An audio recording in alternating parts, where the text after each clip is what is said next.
দুটা কথা ফুলাইবে আমি ভিতরে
मोबाइल बिसरी से आगत ना থাকে सारे मोबाइल पे बिसरी से जा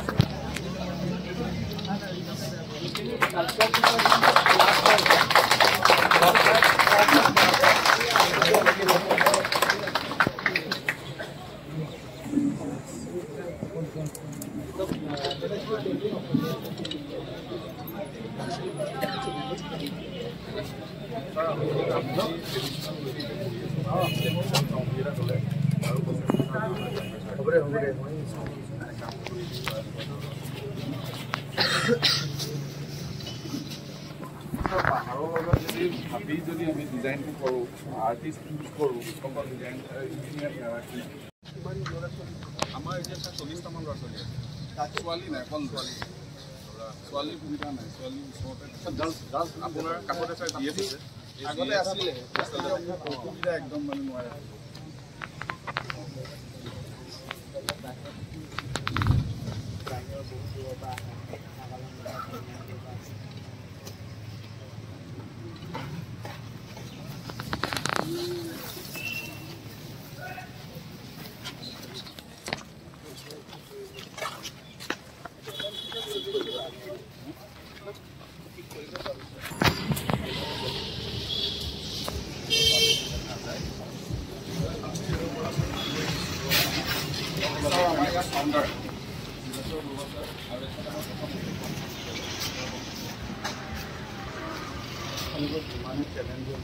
লাহে লাহে আগবাঢ়িছে ন লাহে লাহে আগতকৈ কিমান ছবি আৰু লাহে লাহে হ'ব এইটো হৈছে আপোনালোকে ভালকৈ আমি চাওঁ নেশ্যনেল লেভেলত যদি চাওঁ তেনেহ'লে আমাৰ কিন্তু বহুত পিছ পৰি আছে আৰু একদম স্থবিৰ বুলি ক'ব পাৰি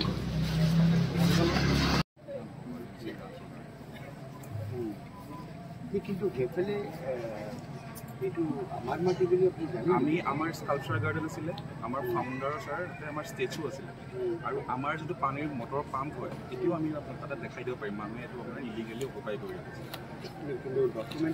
ডকুমেণ্টছ আমাৰ মেপ আছে, লগতে আছে মেপ।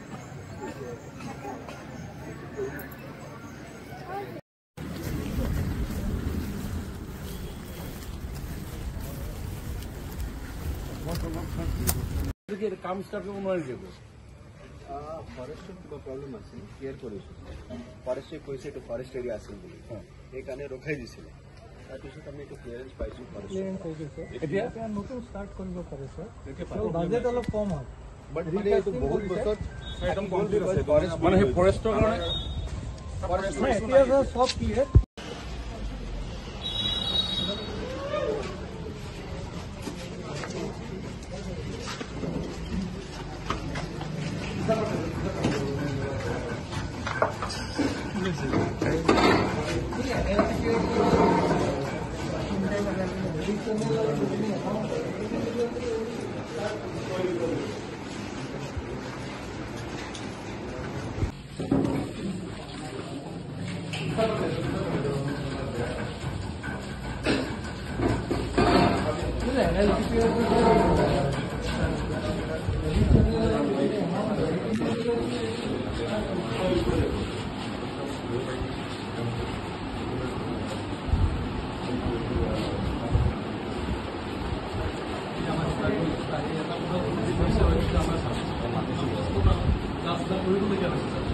আমাৰ বিভাগীয় গুৰু এতিয়া ছাৰ আমাৰ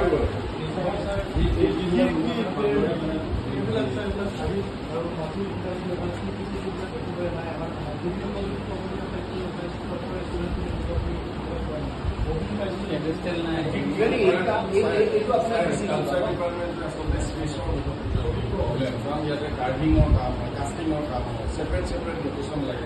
এই কাষ্টিংটো ইয়াৰ পিছফালে আছে, যিটো আমি ট্ৰেডিশ্যনেল কাম কৰি আছো।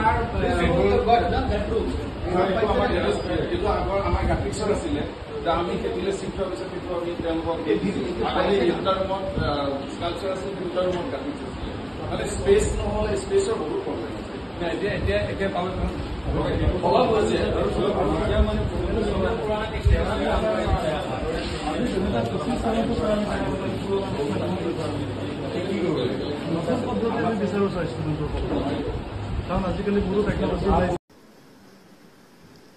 সকলোকে নমস্কাৰ জনাইছোঁ। আজি আমাৰ মহাবিদ্যালয়খনৰ কাৰণে এটা আনন্দৰ দিন, গৌৰৱৰ দিন। এটা নতুন ভৱন আজি এই শুভ মুহূৰ্তত আমি উদ্বোধন কৰিলোঁ, যাক নতুন একাডেমিক কাম লাইব্ৰেৰী বিল্ডিং বুলি জনা যাব। আৰু এই শুভ মুহূৰ্তত উপস্থিত সকলোকে মই মোৰ আন্তৰিক শ্ৰদ্ধা সম্ভাষণ জনাইছোঁ।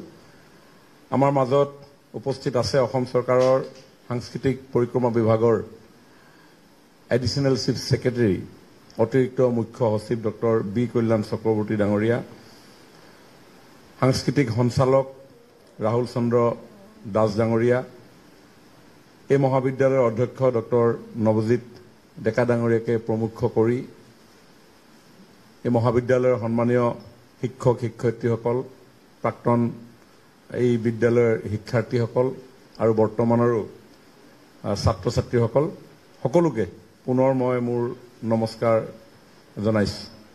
আমি সকলোৱে জানো যে আজিৰ পৰা প্ৰায় ৭৫ বছৰ আগতেই আৰম্ভ হোৱা এই মহাবিদ্যালয়খন স্বাধীনতাৰ সেই উল্লেখনীয় দিনটোত জীৱেশ্বৰ বৰুৱাদেৱে আৰম্ভ কৰিছিল এই মহাবিদ্যালয়। আৰু বহু ঘাট প্ৰতিঘাতৰ অন্তত আজি আহি এই পৰ্যায়ত উপস্থিত হৈছেহি। পোনপ্ৰথমে যেতিয়া চৰকাৰীভাৱে স্বীকৃতি প্ৰদান কৰা হৈছিল এই মহাবিদ্যালয়খন, তেতিয়া শিক্ষা বিভাগৰ অধীনত আছিল, কিন্তু ৭০ চনত এই মহাবিদ্যালয়খন সাংস্কৃতিক বিভাগলৈ সাংস্কৃতিক বিভাগত অন্তৰ্ভুক্ত কৰা হয়। আৰু তেতিয়াৰ পৰাই সাংস্কৃতিক বিভাগে এই মহাবিদ্যালয়খনৰ উন্নয়ন উত্তৰণৰ কাৰণে বিভিন্ন ধৰণৰ পদক্ষেপ লৈ আহিছে যদিও ক্ৰমাগত উন্নয়ন, নতুন চিন্তা, নতুন ধ্যান ধাৰণা এইসমূহেৰে এতিয়াও আমাৰ এই মহাবিদ্যালয়খন আৰু কিছু কৰিবলগীয়া আছে। অন্যহাতে এই মহাবিদ্যালয়ত PG কোৰ্চৰ ক্ষেত্ৰতো আমাৰ অধ্যক্ষ ডাঙৰীয়াকে ধৰি অন্যান্য যেতিয়াই এই মহাবিদ্যালয়ৰ লগত জড়িত ব্যক্তিসকলক লগ পাওঁ তেওঁলোকে কয়, গতিকে আমি সেই ক্ষেত্ৰতো ভৱিষ্যতৰ দিনত আমি মনোনিৱেশ কৰিব লাগিব। আৰু আধুনিক চিত্ৰ ভাস্কৰ্যৰ সকলো বিষয় খৰচি মাৰি অধ্যয়নৰ বাবে যি পুথি পাজিৰ পৰা আৰম্ভ কৰি যি উন্নত মানৰ সা সঁজুলিৰ প্ৰয়োজন, সেয়া মই ভাবোঁ যে আমি চৰকাৰৰ তৰফৰ পৰা বিশেষ কিছু চিন্তাৰে আমি আগুৱাব লাগিব। আৰু ইয়াত যিটো মই আহোঁতেই স্কাল্পচাৰ ডিপাৰ্টমেণ্ট নহয়, তেওঁলোকে কৈছিলে যে এটা আৰ্ট গেলেৰীৰ প্ৰয়োজন আছে, আৰু মই ভাবোঁ যে সেই আৰ্ট গেলেৰীৰো নিৰ্মাণৰ ক্ষেত্ৰত আমি উদ্যোগ গ্ৰহণ কৰিম। আৰু এতিয়া বহি থাকোঁতে আপোনালোকে হয়তো দেখিছে আমাৰ এডিশ্যনেল চিফ ছেক্ৰেটাৰী ডাইৰেক্টৰৰ লগত আমি কিছু কথাত বতৰা আমি কৰিছিলোঁ এতিয়া। আৰু আমি যদিও কিছু লিমিটেশ্যন আছে, তথাপিও আমি এই বছৰ আমি 1 কোটিমান টকা এই মহাবিদ্যালয়খনলৈ আমি আগবঢ়াম। আৰু মই সেই 1 কোটি টকাৰে কোনখিনি কাম কৰিব পৰা যায় সেই সম্পৰ্কত মহাবিদ্যালয় কৰ্তৃপক্ষক এটা এষ্টিমেট কৰিবৰ কাৰণে মই অনুৰোধ জনাইছোঁ। আপোনালোকে অতি সোনকালে এই এষ্টিমেটটো দিলে যাতে সকলো ডিপাৰ্টমেণ্টৰ যিখিনি প্ৰয়োজনীয়তা, এই প্ৰয়োজনীয়তাখিনি আমি পূৰণ কৰিব পাৰোঁ। আৰু এই 1 কোটি ব্যয় হোৱাৰ পিছত পৰৱৰ্তী সময়ত আৰু যিখিনি থাকি গৈছে সেইখিনিও আমি পৰ্যায়ক্ৰমে নাইকিয়া কৰিবৰ কাৰণে প্ৰয়াস কৰিম। মোক হোষ্টেলৰ কথাও ক'লে আহি থাকোঁতে, আমাৰ ওপৰতে ছাত্ৰী নিবাস বুলি লিখা আছে, কিন্তু তাত ছাত্ৰহে থাকে বুলি কৈছে না? ছাত্ৰাবাস লিখা আছে নে ছাত্ৰী নিবাস লিখা আছে? মই ছাত্ৰী নিবাস দেখিলোঁ। ঠিক আছে, এনিৱে মই ভাবিলোঁ যে ছাত্ৰী নিবাস লিখা আছে কিন্তু ছাত্ৰ থাকে। ঠিকে আছে, সেই বিষয়েও যি দুই এটা ইনফ্ৰাষ্ট্ৰাকচাৰ, আমাক পাৰ্মানেণ্ট ইনফ্ৰাষ্ট্ৰাকচাৰ লাগে। সঁচাকৈ মানে মই নিজে আজি অনুভৱ কৰিছোঁ যে আমাৰ এই মহাবিদ্যালয়খনৰ প্ৰতি আৰু অধিক মনোযোগৰ প্ৰয়োজন আছে। গতিকে মই ভাবোঁ যে কলা সংস্কৃতিৰ লগত জড়িত হৈ থকা এই মহাবিদ্যালয়খন উন্নয়নৰ দিশে আমি আগুৱাই লৈ যাম। কাৰণ উপনিষদতো উল্লেখ আছে যে সংগীত কলাবিহীন জীৱন হিং আৰু নেজ নোহোৱা পশুৰ দৰে। গতিকে আমাৰ সমাজখনো সুন্দৰ ৰূপত গঢ়ি তোলাৰ ক্ষেত্ৰত সাংস্কৃতিক চিন্তা চেতনা, কলাসুলভ মনোভাৱ অতি প্ৰয়োজন। আৰু এই কলাৰ লগত আপোনালোক সকলো জড়িত হৈ আছে। গতিকে এই মহাবিদ্যালয় আৰু আজিতো আমি খুব ধুনীয়াকৈ এই বিল্ডিং আৰম্ভণি কৰিলোৱেই, আৰু পৰৱৰ্তী সময়তো আমাৰ শৈক্ষিক ক্ষেত্ৰখনত প্ৰয়োজন হোৱা যিখিনি বিষয়বস্তু আছে, মই কোৱাৰ ধৰণে অধ্যক্ষ ডাঙৰীয়াই যিমান পাৰে সিমান সোনকালে আমাক দি দিয়ক। আপুনিও সেইদিনাখন যাওঁতেও গোটেই কথাখিনি কৈছে, সেইখিনি আমি আলোচনা কৰি যিমান পৰা যায় সোনকালে আমি কামখিনি কৰিবৰ কাৰণে প্ৰয়াস কৰিম। এইখিনিকে কৈ আপোনাৰ সকলোকে নমস্কাৰ জনাই বক্তব্য সামৰণি মাৰিছোঁ। ধন্যবাদ।